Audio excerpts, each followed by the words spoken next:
Hi everyone, it's Killshot from 99 Gaming. This is The Walking Dead Season 8 breaking news and updates. So brand new segment that we're going to put together, and we'll probably do this on Thursday nights, but this is a special edition on Friday because of course we have the mid-season premiere coming up. So hopefully this is something that you guys like and we can add a little bit of permanence to it. So what we're going to do during the end of the week, whether we do it on Thursday or Friday, is we're going to take a lot of the news articles that are out there and just sort of piece them together. Some are good, some are just kind of smoke and mirrors. They're just giving us some details that don't really tell us anything. So we're going to talk about several of the ones that are out there. There are a few pretty funny, comical things that happened this week, of course paying tribute to Karl. And, we'll see what kind of show we have tonight and what kind of turnout. So I want to thank all of you guys for being here. I see a few of the moderators popping in.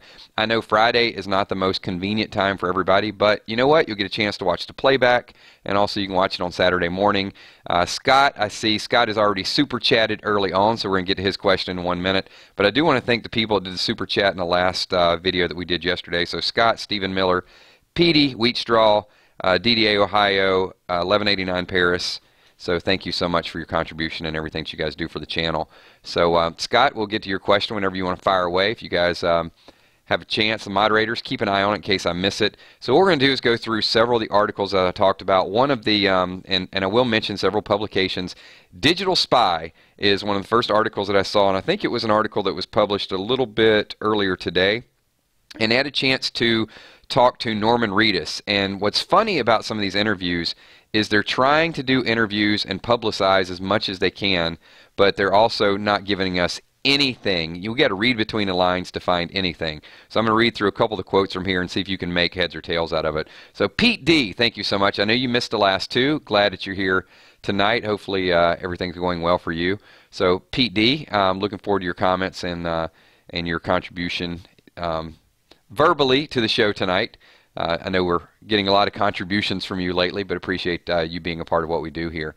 So Scott, hold tight. So give me that question in a second. So here's a couple of the quotes that I have from Norman Reedus.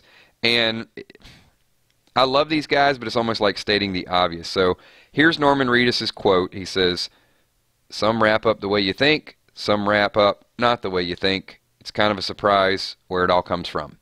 So here again, I could have told you that much about what's going on, and I know they can't give spoilers, but I want a little bit more than that, because a lot of these interviews I saw this week, other than Andrew Lincoln, as we talked about yesterday, saying, hey, it was fun in the second half, I got to chase Negan around with an axe. So that gave me a little bit more, because then I'm thinking like, okay, there's something I can look forward to. But as much as I like Norman Reedus, I'm not big on this quote. Some things wrap up the way you think, some things wrap up not the way you think. It's like saying you're damned if you do, you're damned if you don't. Or another one, it is what it is, right? So here is something, now a totally different type of quote is Scott Gimple. And Scott Gimple is always entertaining. He can, and I think he does this on purpose, he starts to go down a certain path and just uses all these words and analogies that completely throws you off. And sometimes you can find something in what he's saying. So this is the article was talking about, did Scott Gimple give some intel? Okay, I'm going to read this. You let me know if you can get any intel out of this. This is a quote from, they talked to Variety magazine. "It's nuclear, how it affects the characters, how it affects the story, how it affects their world moving forward." So what he's basically saying is what we already know, that Karl's death is going to have a lasting impact on everybody else there. That doesn't really help me. It says, while the death is nothing new in The Walking Dead, it's right there in the name after all. Riggs' exit is of particular significance, given that he is one of the few actors left on the show who has been on board since season 1. Here's a follow-up quote from Scott Gimple. "It couldn't be more personal this time around, because not only has he been there since the beginning, but he also grew on the show." Now that one I can get, because he was talking a little bit about the direction of the show, but then he transitions it and talks about the character and the importance of the show. So I give you full credit for that interview, but yeah, you got to help me out a little bit with that. One of the better things that I did see, and I know it's starting to get shared a lot, is the dedication. So Lenny James had a dedication to Chandler, and I think Rick's was pretty good. So if you guys saw by the thumbnail, Hopefully you got a chance to check that out. You saw one of the pictures of Rick over on the left, and then you see Andrew Lincoln actually all bundled up, and he did a song dedication to Chandler. It has been linked a couple times. It is on our Facebook Walking Dead page as well. You can search if you want to check it out on Google. But he actually takes the Havana song by Camila Cabello and turns it into his own lyrics. Not bad. So if you guys have seen the Andrew Lincoln dedication to Chandler, give me a quick 999 in chat. I want to see if you had a chance to kind of hear it. Okay, Maggie said it was great, touching at the end. Yeah, even in the beginning, right, where he starts out and says, Riggs, Riggs. But he turned the ooh-na-na into a ooh-la-la. So it was, if you haven't had a chance to see it, it wasn't bad. It was, I can do a little bit a cappella for you. It was, Chandler, ooh-la-la, half of my heart is in Chandler, ooh-la-la. He came from East or West Atlanta, ooh-la-la. And then he got a little stumbled at the end. I think it was a very passionate dedication, and then he just kind of threw some lyrics together. So it was good, and I think you can see that how much personal relationships are involved in this show, especially someone like Karl, that they've seen this guy since he was tiny, and then he just now he's a man. So you do all this acting. Steph Richardson says, "That ain't ELO." Yeah, I guess we'll have to do some ELO on one of the random things as well. So you know what? I'm going to open it up. Any news that you guys have? I've got a few more things that we want to talk about. But one thing I do want to say, and several people link this to me, is the IMBD stuff. Be careful with what you read into the episodes of The Walking Dead, because they give you a little synopsis, and they're usually right on with the title, but a lot of those are contributed, and I've seen multiple times where it would say something happened, and then they pull it down and they change it. So sometimes they're close, but when you see something like a brand new group marches on the hilltop, that could be a brand new group marching on the hilltop, or it could just be something that people have went on and planted, and they've been wrong many, many times. So just be careful with that as far as using it as a direct spoiler site. So that's some news that's out there as well. So Holly Pierce with a Super Chat donation says, any confirmation on when Gregory dies? Not yet, Holly. As soon as I get it, you will get that information ASAP. So definitely. But no confirmation on it yet. I feel pretty comfortable it's happening 13, 14-ish, something along those lines, when Hilltop starts to escalate a little bit more. So Scott Kernan, his question before was, my question is, who do you think the people in the forest are, the people who are mentioned in the synopsis? And there again, it's possible that we are going to get a look at the Whisperers. I do think that they are going to be a part of the back eight, because a lot of what I've seen in the spoilers and a lot of what I've seen in the interviews is, if we can read between some of the cryptic message that Norman has and Andrew has, they're talking about some things will end and some things won't end. So what does he mean by that? That maybe this all-out war is going to end, and then they're going to set the stage for the brand new story. And I think the next story has to be the Whisperers. They can't drag that on too far out, because we still have the untold story of Sherry and Heath.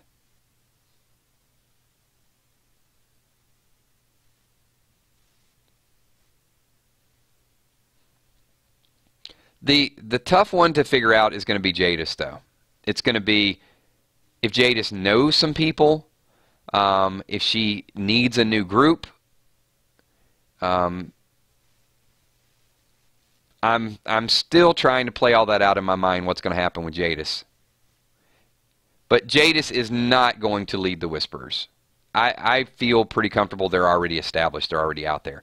Maybe she knows them. I do want to speculate something, though. Is Jadis did want something from Negan. And, you know, if people are a resource and she wanted people from Negan, maybe there's some sort of weird sacrificer going on. Maybe Jadis does have some connections with the Whispers.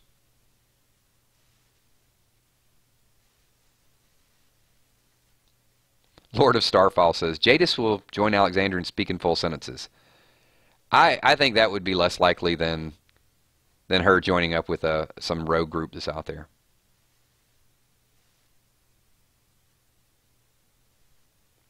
Well,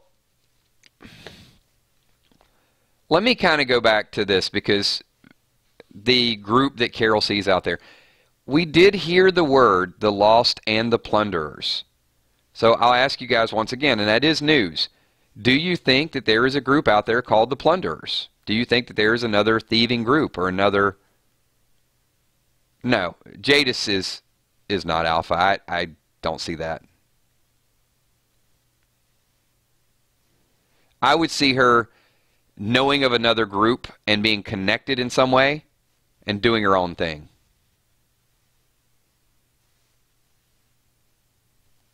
That's the only thing that I would be able to piece together, is that they're, you know, if there's another group out there. I don't think they can do that to us, though.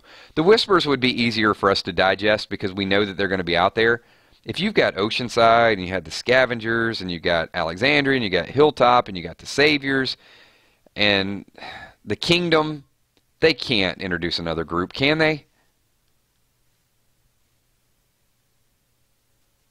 All right, let's get back into a little bit of news, and then I'll jump back and forth with the news and some of your questions.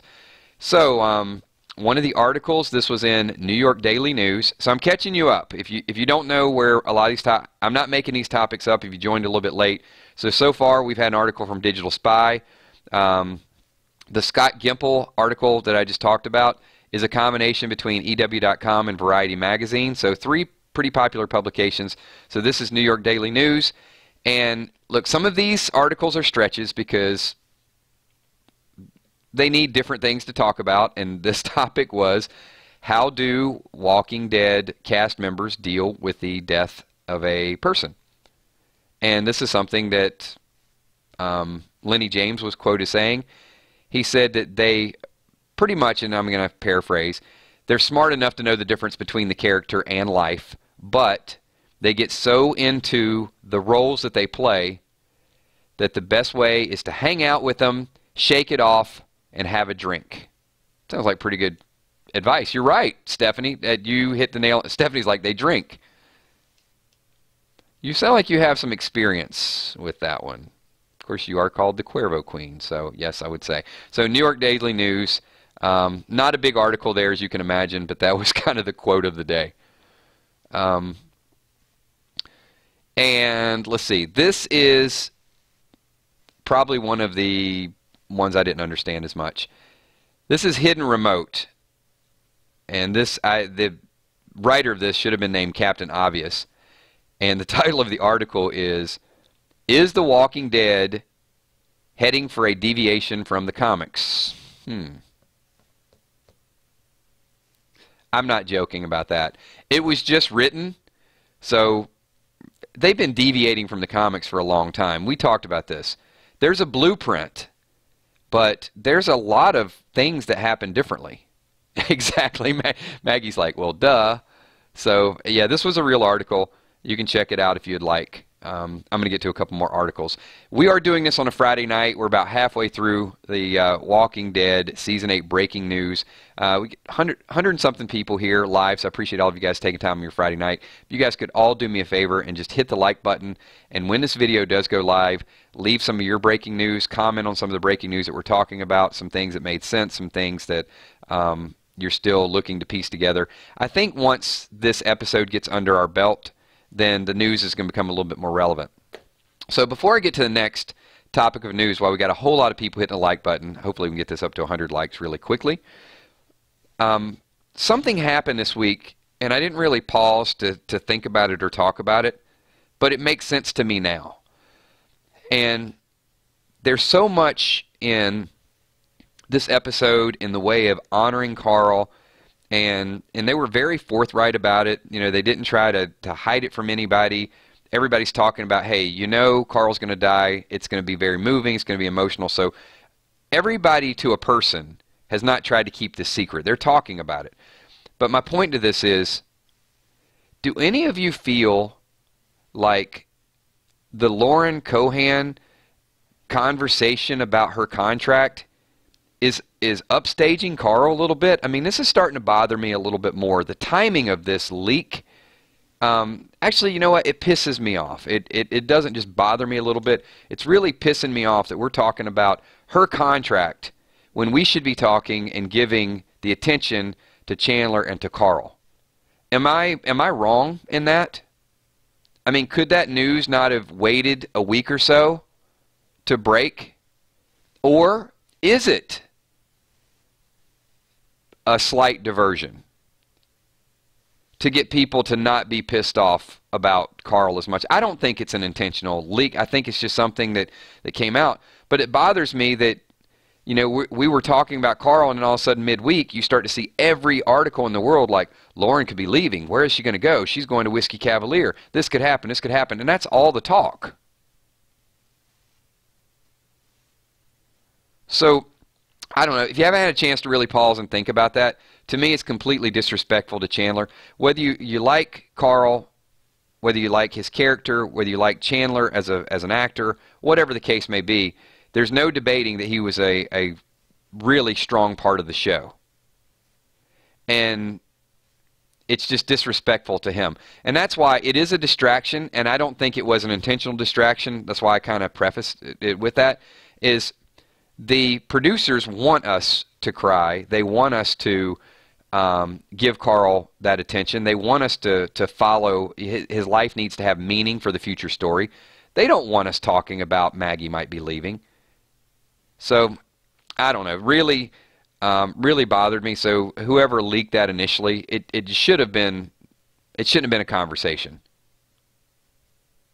And the timing of it this week was just absolutely horrible. So, thanks. I appreciate you guys jumping in with that as well, and your opinion on that. So, 2 more articles that I want to refer to. Yeah, it could have been her agents, but still, whether you're an agent or not, you should go to the actor or the actress and say, do you think now's the right time to get this out there? That's stupid to get it out there at that point.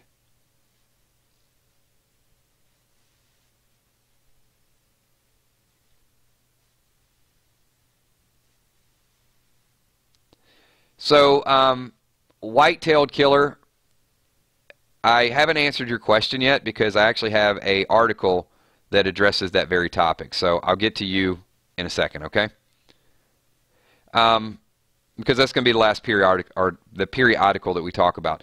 So, as I mentioned, Deadline, along with about 50 other sources, all you saw this week was Lauren Cohan, Maggie.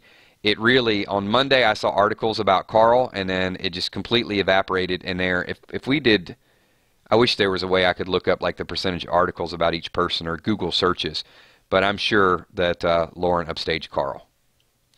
So one of the questions that Whitetail just asked is, how long will Rick live and who will kill him?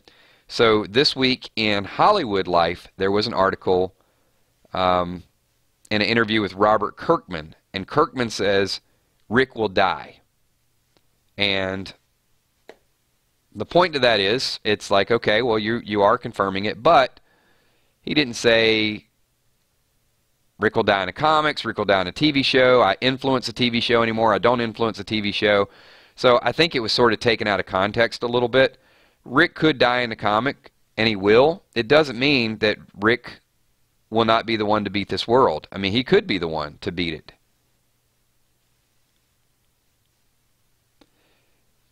So it doesn't answer your question. I mean, and it would be truly speculation for me to answer your question. I don't think Rick's going to die. I think Rick is going to grow old on the show. I think he's going to live to see the cure or the end, one way or the other.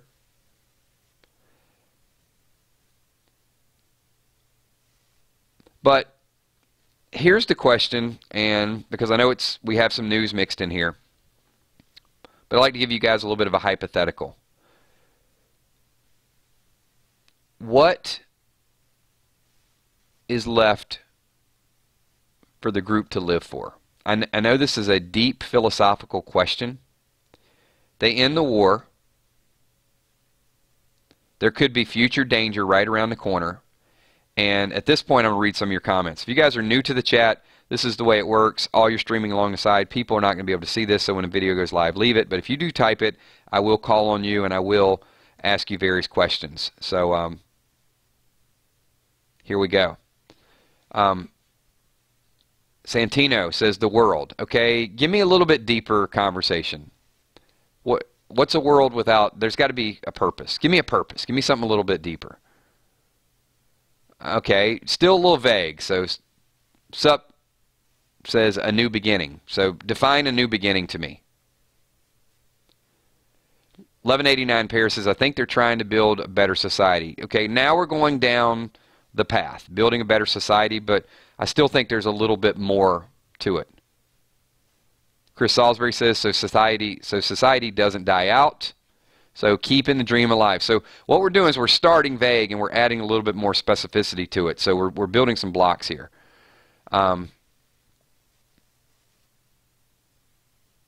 Stephen says, Judith, and where a world can be safe. Peace and hope, still a little vague. You're living for peace and hope. Give me something tangible. Eris says the next generation. Tanya says the children that are to come. Creating a larger family. Basic human desire to survive. All those are fine, but the reason I ask this question is because all of these people, what is kind of odd to me at this point, they've given up on finding a cure. And we as an audience have gotten distracted from the cure, from what, is there a better life? Is there a life where it shouldn't be normal to have a bunch of dead things chasing you and then people just planning like, you know, where is sending the team out looking for something? You know, hope, I get it. But hope encompasses a lot of different things. And right now, it doesn't seem like life to me. It seems like live today, but then there's another threat. And then there's another threat. Carol even said it, right? She goes along the lines of, we're not promised, you know, if we make it through tonight, we're promised another day, maybe two. So I think at some point, the story will change and has to change to a bigger picture, to another group, or to, and this is a very good, I'm going to show this. So this is Ollie. But kills, would you give up and end life? They're living because the only thing that they can do other than die, and they don't want to die, so they just want, absolutely, I agree with you. But there you go. That's my point, Diane. And that's where the writing becomes tough. So here you are filming in Atlanta or outside of Atlanta in these small towns. It's hard to film a city backdrop or something that looks like D.C. So why haven't they went to D.C.? Because as viewers, they're keeping us in these communities so we continue to watch their local story. But absolutely, so to get back to Ollie's point, if I were in this situation, and let's say I was here and everyone in the 999 Army, all of you are here, I would say, Sith Lord, 115. Glenn has done this, you do some running, you are going to be on my team to do this. And I wouldn't send people out looking for canned goods. We've got to, I know it's tough because you never know who's around the corner and who might kill you. But you got to plan something. Or, as writers of the show, if they're going to take us in a certain direction, they're going to have to take us in that direction at some point. Because once we get to the Whispers, I don't think the Whispers can get us through a whole season. So let me ask this question. And I'm not just using your comic book reference. So we've seen enemies. We've seen the Scavengers when we thought that they were enemies, and they were enemies, friends, frenemies, whatever we call them. But then the Saviors got us through a whole season. Do you think if we get the Whispers in episode 16, like the glimpse of it, if we start episode 1, do you think the Whispers, question for everybody here, please answer, and if you're watching the playback, please answer as well. Is there enough with the Whispers to get us from episode 1 to episode 16?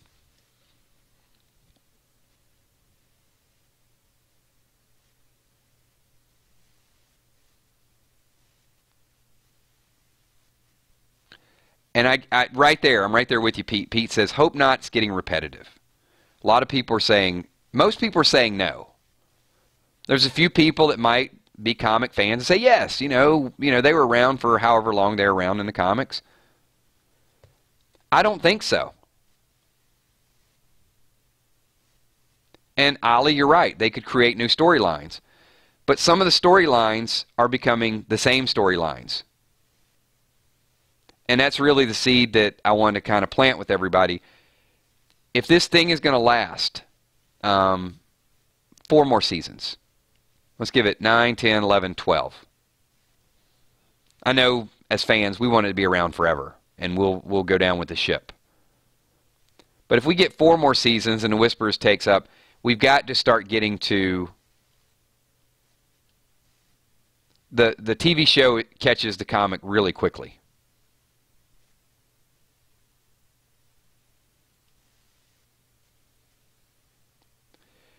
Because, look, we tried to grow tomatoes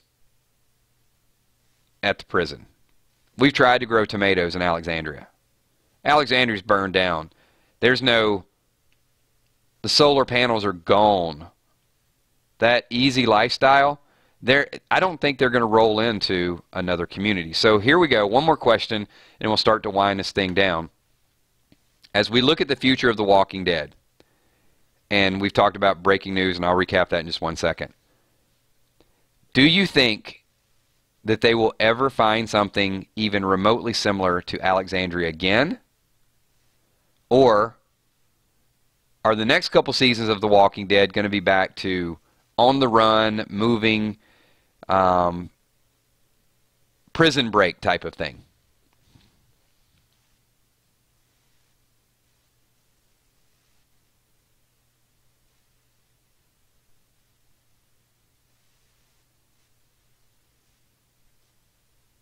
Scott says on the run, following a certain doom. Actually, the Commonwealth. So a lot of people are referring to the Commonwealth. But how far out are we from the Commonwealth? Several seasons, right?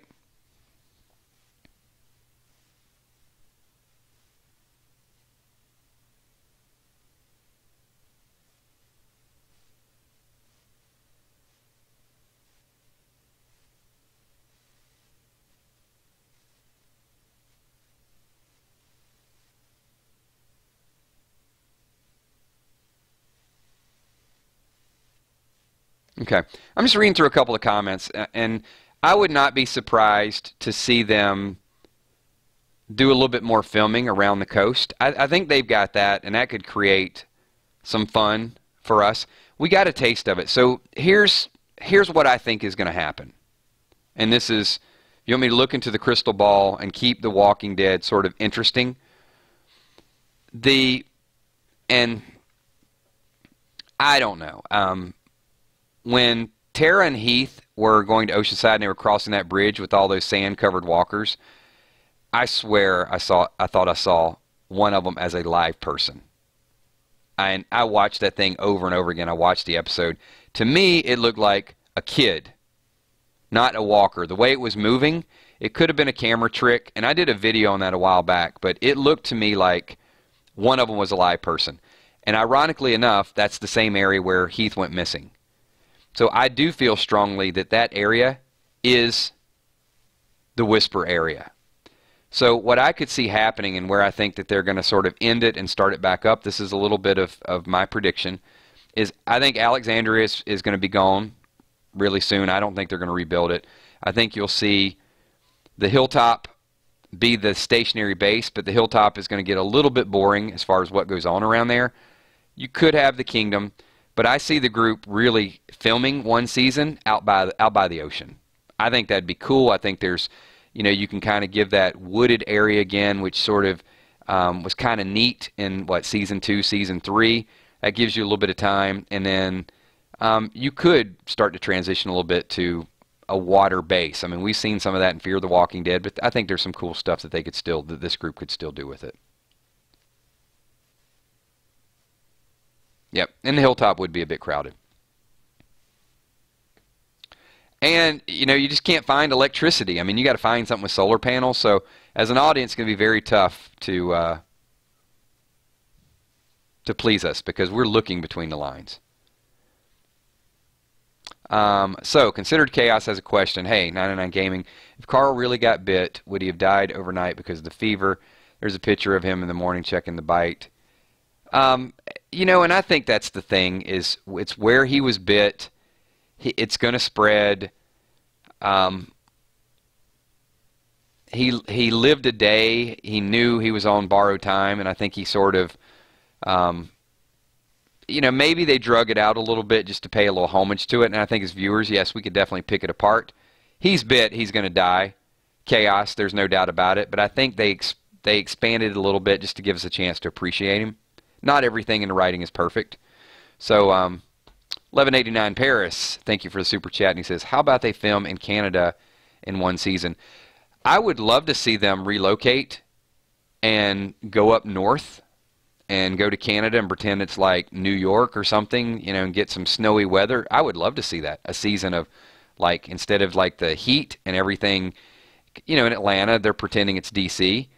But yeah, I would love to see them go change locations and go to a different area and give us a little bit of cold. You know, I think they could go by the coast. That would be interesting. And then a season with some snow walkers. I'd be down with that. Yep, Dalton Johnson says the same thing. So, hey, they listen. They listen. They hear our voice. So they could definitely kind of shift it and change it up a little bit. And let's see. Hey, Kills, do you think the writers are playing this whole Karl thing out? He's dead. No, absolutely. He's gone. And the sooner everybody kind of accepts that, especially the hardcore Karl fans, the easier it'll be to watch it. It's going to be hard to watch anyway, but yeah, he's gone. I mean, so many people said his death affects the future story.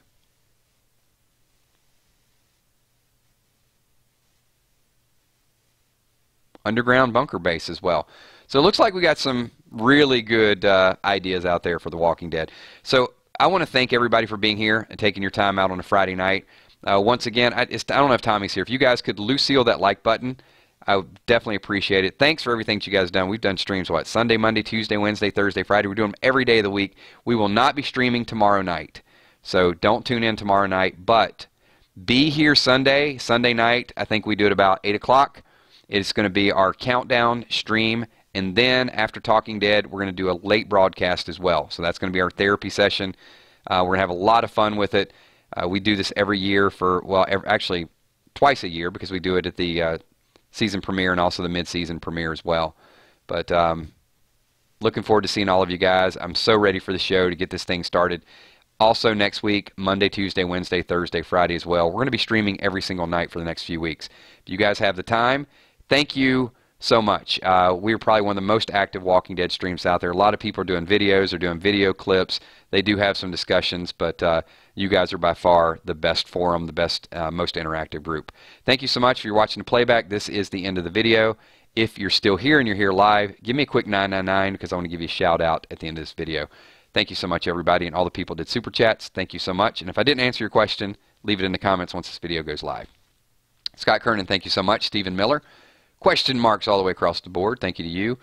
MD Grim Reaper, what's going on? Beth Burgett, Carol Stevens, Michelle M, The Whitetail Killer, Santino, RN, RD Slayer, what's up, man? Good to see you.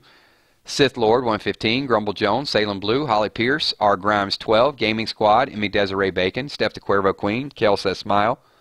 All my moderators, thank you so much for everything that you guys do.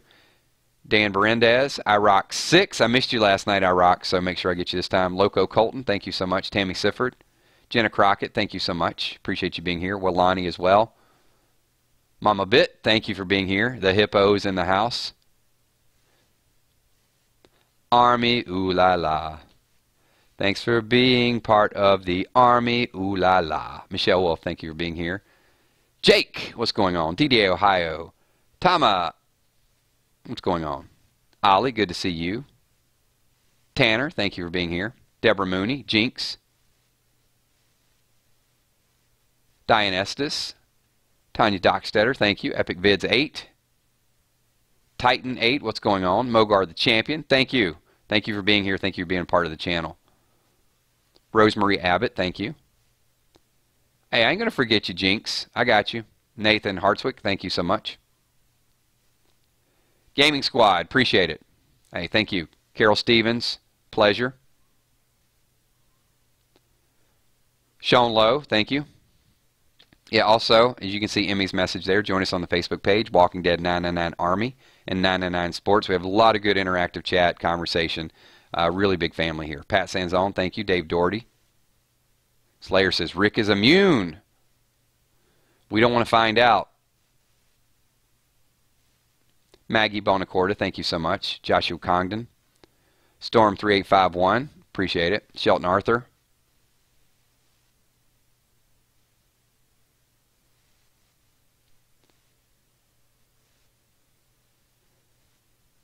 I think I got almost everybody tonight. I might have missed a few. Also, if you have a spoiler, some news, some predictions, something along those lines, you guys can also kick me at KILZHOT as well. All right, everybody. If I missed you, I will catch you on the next one. I will see you all Sunday night. Have a great weekend. Bring some tissues. Bring a teddy bear, whatever you need. Nice big pillow, and we'll get through it. Thanks again, everybody. Peace.